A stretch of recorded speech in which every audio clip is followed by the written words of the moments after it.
La guerra de la Triple Alianza fue el conflicto de Argentina, Brasil y Uruguay contra el Paraguay y el genocidio del pueblo paraguayo. La primera causa de esa guerra fue el aislamiento y la soberanía económica del Paraguay, que venía desde las misiones jesuitas y continuó con la independencia bajo sus primeros tres gobiernos, el de Gaspar Rodríguez de Francia, el de Carlos Antonio López y el de su hijo, Francisco Solano López, a quien le tocó combatir y perder la guerra. En su aislamiento, Paraguay había logrado un desarrollo único para la época y la región.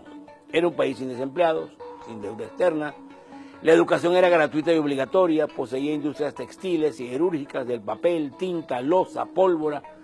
Paraguay tuvo la primera fundición de acero en América Latina, la primera línea ferroviaria, uno de los primeros telégrafos. Fabricaba rieles, calderas de vapor, barcos de acero, armas. Solano López había abierto un poco las fronteras que sus antepasados tenían cerradas a cal y canto, y Paraguay ofrecía a sus vecinos los objetos que normalmente se importaban de Inglaterra. La autonomía económica y la soberanía política de Paraguay era considerada algo nefasto por los británicos, que se sintieron amenazados por esa competencia. Londres comenzó a sembrar cizaña en la aristocracia portuguesa que gobernaba Brasil y entre los oligarcas importadores y exportadores de la Argentina, que veían como un mal ejemplo subversivo las políticas sociales de Solano López, únicas en el continente. Justo antes de la guerra, como preparación para la misma, Londres ofrece grandes empréstitos. 10 millones de libras esterlinas a Brasil y 3,5 a la Argentina. Además, mientras Argentina y Uruguay exportaban carne y lana, Paraguay producía algodón, ya que sus tierras eran ideales para el cultivo. E Inglaterra necesitaba ese algodón, porque desde hacía algunos años los Estados Unidos, su principal proveedor, estaba inmerso en la guerra de secesión y ya casi no exportaba. Destruir la naciente industria paraguaya e imponer el monocultivo del algodón se volvió una prioridad estratégica para Londres. El conflicto estalló cuando Brasil, entonces imperio bajo la monarquía portuguesa, decide derrocar al gobierno legítimo del Uruguay e invade su territorio. La invasión había sido preparada en Buenos Aires, en secreto, y tenía el visto bueno del presidente Bartolomé Mitre. Uruguay pide ayuda militar a Solano López, quien decide defender al país invadido, su único aliado en la región, y en noviembre del 64 le declara la guerra al Brasil y lo invade por el Mato Grosso. Luego, para auxiliar a Uruguay, pide autorización a Buenos Aires para pasar sus tropas por aguas y tierras argentinas, país que se decía neutral, pero su solicitud es rechazada por Mitre. Todo resulta inútil. El gobierno de Uruguay, sin ayuda externa, invadido por Brasil y bloqueado por la escuadra imperial, es derrocado. Paraguay se ve entonces acorralado y para sobrevivir debe pasar a la ofensiva y asegurar su salida al Atlántico. En abril del 65, tropas paraguayas ocupan la ciudad argentina de Corrientes, forzando a Buenos Aires a entrar en la guerra. Un mes después, Argentina, Brasil y el nuevo gobierno títere uruguayo firmaron el Tratado de la Triple Alianza, en el que fijan los objetivos de la guerra y las condiciones de rendición que se le impondrán al Paraguay. Es la guerra de la Triple Alianza, que va a durar hasta 1870, más de 5 años, y va a causar mucho sufrimiento. Los ejércitos en el campo eran los de Brasil con 120.000 hombres, Argentina 30.000, Uruguay 10.000, casi 200.000 hombres contra menos de 80.000 paraguayos.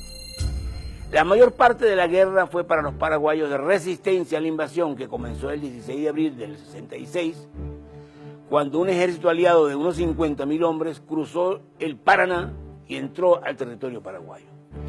El 18 de abril, las fuerzas aliadas tomaron la fortaleza de Itapirú, que fue reducida a escombros por los cañonazos de la flota brasilera. Debido a la gran cantidad de bajas, a lo largo de la guerra, los combatientes paraguayos fueron cada vez más jóvenes. Al final, eran niños, adolescentes, ancianos y mujeres. El 5 de enero de 1869, las fuerzas brasileras y uruguayas entran en la indefensa capital, Asunción, que fue saqueada, incendiada y sometida a violación colectiva, no salvándose ni a las iglesias ni los hospitales. El general Emilio Mitre, hermano del presidente argentino, se negó a ingresar en la ciudad para, según sus palabras, no autorizar con la presencia de la bandera argentina en la ciudad de Asunción los escándalos inauditos y vergonzosos que han tenido lugar. Pero Solano López no se rindió y siguió dando combates de retirada durante casi un año, hasta el 8 de febrero de 1870, cuando se da el combate, o más bien la masacre de Cerro Corá, sobre la costa del río Aquidauán, en el actual límite con Brasil. Allí, con 409 hombres agotados y mal equipados, Solano López enfrenta a 2.600 brasileños bien armados, hasta que, herido de un lanzazo en el vientre y un sablazo en la cabeza, bañado en sangre y rodeado, se niega a rendirse y combate hasta que lo matan de un balazo.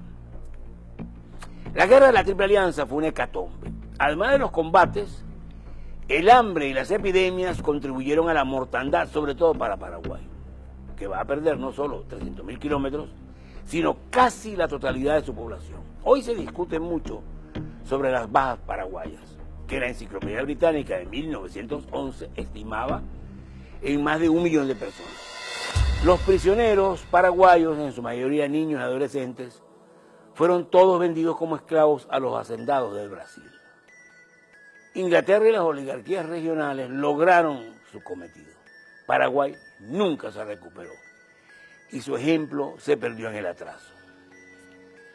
Lo que no se perdió es la lección de valor y dignidad de un pueblo que prefirió ser exterminado antes que rendirse a los poderosos. La guerra de la Triple Alianza nos muestra las desgracias que producen los gobernantes lacayos que se unen a los imperios para combatir a sus vecinos y hermanos. ¿Cuándo Paraguay volverá a ser un ejemplo para América? He ahí un muy actual y candente misterio de la historia.